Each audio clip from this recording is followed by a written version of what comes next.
Honestly, anything that Internet Historian makes is a banger, but like this is a classic, like, you know, like Chef's Kiss classic. You know. Alright, let's watch it. Fyre Festival! Furry Festival? I'm assuming there's furries in it.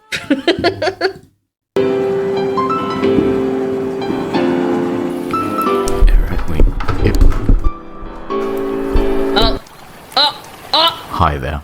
Hi! You're probably wondering how I got this tan. Well, let me tell you the story. It begins with a man by the name of Billy McFarland. Billy was not related to Chris McFarland. Good boy. At 22, he had dreams of becoming a super wealthy entrepreneur, dropping out of college to start a business called Magnesis. Over the years, he managed to network with some powerful people. One of them, he was on Epstein's Island, maybe? Was Ja Rule. Translated from... What the fuck is Ja Rule? And I believe it means, yes, rule. Ja Rule! Over drinks, he pitched an idea. Here's an accurate recreation of that event. Mr. Rule, he says, I have a brilliant idea. Oh! Like, word, like, yo, what happened? I'm like, yo, this nigga too wild, fucking his bitch. Do all rappers talk like this? Precisely. Great minds think alike. Me too, me too. 2 weeks of absolute luxury in the Bahamas.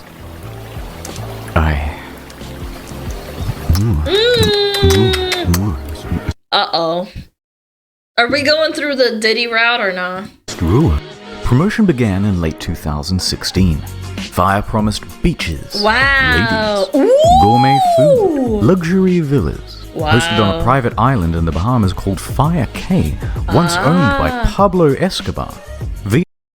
The artist? Pablo Escobar? VIP tickets up to $250,000. Swim. $250,000 back in like 2017? Wait, this was 2018. Oh my god. Pigs. Blink 182. Major Laser. A steel drum. Welcome to Fyre Festival. The best 2 damn weeks of your life. I bought my ticket immediately. Oh, the drug lord? I thought of Picasso for some reason. Pablo Escobar is not an artist, he's a drug lord. The day arrives. About 5,000 people are making their way directly from Miami Airport, and there are huge delays to get to Fyre Cay. Although I shouldn't say Fyre Cay. Because it doesn't exist. In the marketing, they referenced this island, which is actually Norman's Cay, run by George Jung, not Pablo, by the way. But that doesn't matter because we're not going there either. We're going to Great Exuma. Private island? Forget that. Population, 7,000. In fact, we're basically in the parking lot of a sandals resort. In the end, only about 500 of us make it to the island. The remaining customers' flights are cancelled. You're about to see why. We're hauled onto a school bus and taken to the site. Yeah, this screams luxury for sure, chat. Look at the fences as well. A lot with a bunch of FEMA tents. Oh no! Oh no! Remember those promises of luxurious villas? Pranked ya. Enjoy your stay. And don't forget your complimentary... You unironically look like you're in a fucking FEMA tent, man. ...cup of UNICEF rice. Turn this bus right around! Once there, no one knows whose tent belongs to whom, so staff try getting everyone into a line. Then they abandon that idea and tell everyone it's a free-for-all. Expecting a party, this guy took all of the drugs instantly. Like, everyone is depressed except this guy. He's like, yeah! Whoa! There's drugs on the flight over. Yeah! He's the only one having any fun. Yeah! Let's party, man. We're here to party. Yeah, we're here Everyone to else party, is grumpy bro. because it's been 5 hours and there's no food. In lieu of food, staff decide to start handing out tons of free tequila. Oh, that'll go over well. When you're hungry on an empty stomach, yeah, that'll totally not go... That'll go well! Brilliantly, even. This only exacerbates problems. Once the food does arrive, it's just as delectable as promised, though. Gourmet craft single there. A few hours later, bags arrive on a shipping container. It was getting dark and there was no lighting. So everybody's walking around with their cell phones trying to look for their luggage. Plenty of people had their People are fucking stealing everything. I can already tell. luggage stolen. But don't worry, if you have any valuables, the festival advertised top-notch security. Here it is. But no one told guests they had to provide their own lock. There are Oh my rumors of muggings God. by the locals. I heard rumors of feral dogs. A tent supposedly caught fire. The Hell closest beach has a yeah! rampant shark problem. Staff don't have any uniforms or walkie-talkies. So you can pose as a fuck. Dude, this is such a haven for like thieves and shit. This is amazing. So no one knows who's in charge, and the people who are in charge can't talk to each other. Here's the bathroom. Many staff quit after only a couple of hours. For the few customers who were willing to just make the most of it and enjoy the music, they had some bad news too. All of the major musical acts pulled out. In fact, Major Lazer wasn't even confirmed to go in the first place. The event was promoted as cashless, so all people had were these useless Disney bucks on their Fyre band, which meant they couldn't buy anything or catch a cab if they were stranded. And even with only 500 people, there are too few tents, and I'm not gonna lie, it is such a skill issue, man. If you buy your Disney bucks and then, like, this is a scam for, like, mildly well-off people. You can't be serious. Why would you not bring any cash? beds, so everyone is just stealing each other's. And for any of you thinking you could just escape to the sandals, bad luck. It's peak season and they are absolutely full. People are reaching out to the embassy for help. After a few hours, most people chose to go back to the airport, and the rest were forced back home when the Bahamian government stepped in. The festival was closed. Pool's closed. He even did a reference, that's funny. But the exodus from the island made its own problems. Guests spent hours dehydrated and hung over in a hot building. Why staff locked the door isn't entirely known. Why the fuck did they lock them in with a chain? I would freak out. I'd go like fucking monkey rattling in a cage moment. But one girl fainted before they were finally reopened. Everyone gets home and that was the end of it. Or was Except it? for me. I was rescuing someone, helping them out, and I got lost in the woods. Anyway, back at home, the shitstorm on social media was just ramping up. Ooh, The old Reddit Twitter. Fyre Festival was created, and it started documenting everything that went wrong at the event. People were circulating a fake tweet by Jar that the whole thing was a social experiment. That screams 4chan. I don't know why. A fake tweet by a celebrity to piss off the normies? I don't know. It's got 4chan all over it. Some wholesome festival memes there. And it quickly turned into a marketing case. Oh, it's a Tumblr reference? Nice. It quickly turned into a marketing case study of what not to do. In response, Fyre started serving cease and desist letters to stop people from saying mean things about them. No! Mr. Rule released an official statement online, both apologizing and saying that it's not his fault. Yeah, for sure. Interestingly, he wasn't even on the island at the time. He was giving a concert in Chicago. Although, to their credit, they offer everyone a full refund. Or, you could always let it ride and opt in for tickets to 2018's Fyre Festival. Yes! Another one? Imagine you get fleeced twice? No, it won't happen again, chat! I mean, streamers do this too. They're like, guys, we're doing a subathon. Chat, we're doing a subathon.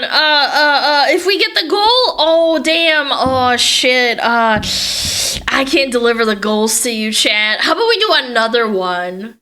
Yeah, another subathon with, like, similar goals. I've seen some streamers do that shit, man. And a VIP ticket to next year's Fyre Festival if they decide to go. Exactly. Meanwhile, Billy is on full damage control. He claims that a storm came in the night before and changed all of the marketing into lies. We got to a point that we were very excited about on Wednesday night with how the two sites looked. Why is he doing this in an airplane? Look at his fucking face. He's doing the classic, like, Skype shot. Like, the top, like, he's looking down. And we got hit by a big storm. A But the storm of apologies no weren't money. enough. A few days later, and the first lawsuit was served. Attorney Ben Misalis doesn't think it's funny. He's filed a $100 million class action lawsuit against the organizers. Then another suit. Then 7 more. Then the feds got involved, claiming Billy had committed wire fraud. Serious charges with serious prison time. More on that later. But first, right now, let's go into the history of Fyre Festival. Oh. The marketing was clever. To get the word out, they got in touch with about 400 babes. influencers, Instagram celebrities, and they offered them VIP tickets or cash to promote the event. They even managed to get Kendall Jenner to post about it. Rumor has it she was paid $250,000 for this post. What? The marketing worked though. The festival sold out. So $250,000. What the fuck, man? Yo, I want to promote Fyre Festival. I want a Lamborghini. how did it go so Good lord. wrong? Let's start with the money. During the planning process, a consultant came in and said the festival would cost $50 million and require another year of organization. They should have planned this 2 whole years out. This is after they made all the promises, and they had nothing near that amount, so they started cutting expenses way back. Shit! Remember those luxury villas? They were going to cost $10 million alone, so they scrapped them. Now everyone gets a tent. Yippee! A FEMA tent right next to some dirt and trash. Deposits for the bands? Nope. Food, infrastructure, staff, all were cut back. Hell yeah. But, you may ask, how did they have so little cash if they sold out? It's the price. It was way too low. Now wait a minute. Low? Up to $250,000 a ticket is too low. In fact, on social media, people were so merciless and unsympathetic towards the guests because they thought it was a bunch of rich kids paying for tickets with a starting price of $12,000. What the fuck? How do people have $12,000 to go on a vacation? How? And you can thank fake news for that assumption. Oh, okay. See that number repeated everywhere. Fucking journals, man. But actually, very few were paying even close to that amount. The standard price was Fucking around journals, $1,200. Which, if you think about 2 weeks in the Bahamas with practically all of your expenses taken care of, that's pretty bloody good. In fact, some tickets were as low as $500. 6 months ago, got together and got the early bird special for about $500, and this covered food, transportation, That's ticket, not bad. and That's a somewhere to lot. sleep. How on earth were they going to break even with that? They weren't. don't. Yeah. And on the flip side, there's no proof whatsoever that anyone purchased a $250,000 ticket. Oh shit! So if you have $250,000, you're gonna just take a private jet and go to like a private island. What the fuck is wrong with you? Like, I know rich people are stupid, but like, I feel like they're not that dumb.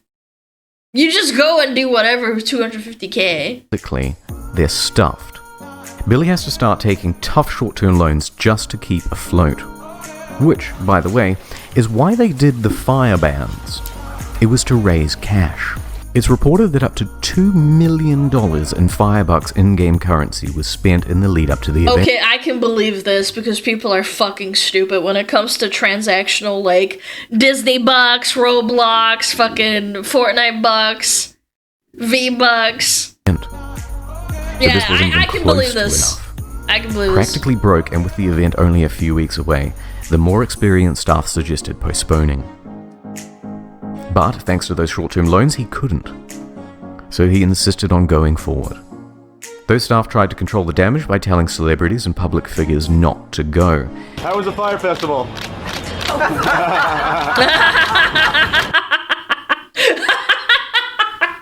Okay, that's pretty funny, I'm not gonna lie. Oh, that's pretty good. So, Billy and Jar are in some serious trouble. The rich laugh. But let's please have one failed festival that has a sequel. Well, Billy is out on $300,000 bail. His assets were frozen as at May 18th. He dropped his expensive attorneys. He's selling his property in New York. He tried to sell Magnesis for $150,000, but it was cancelled for being fraudulent. massively in debt and with no hope of paying it back. This guy's Fyre fucked, went into man. voluntary bankruptcy. And that is the end of Fyre Festival. Yay! Go to hell! I'll keep you posted about whether Billy is going to jail. So long, Fyre Festival. Goodbye, You Fyre were Festival. too beautiful for this world. And as for me, 07. well, it's time to go home. Where's the beach ball with the face?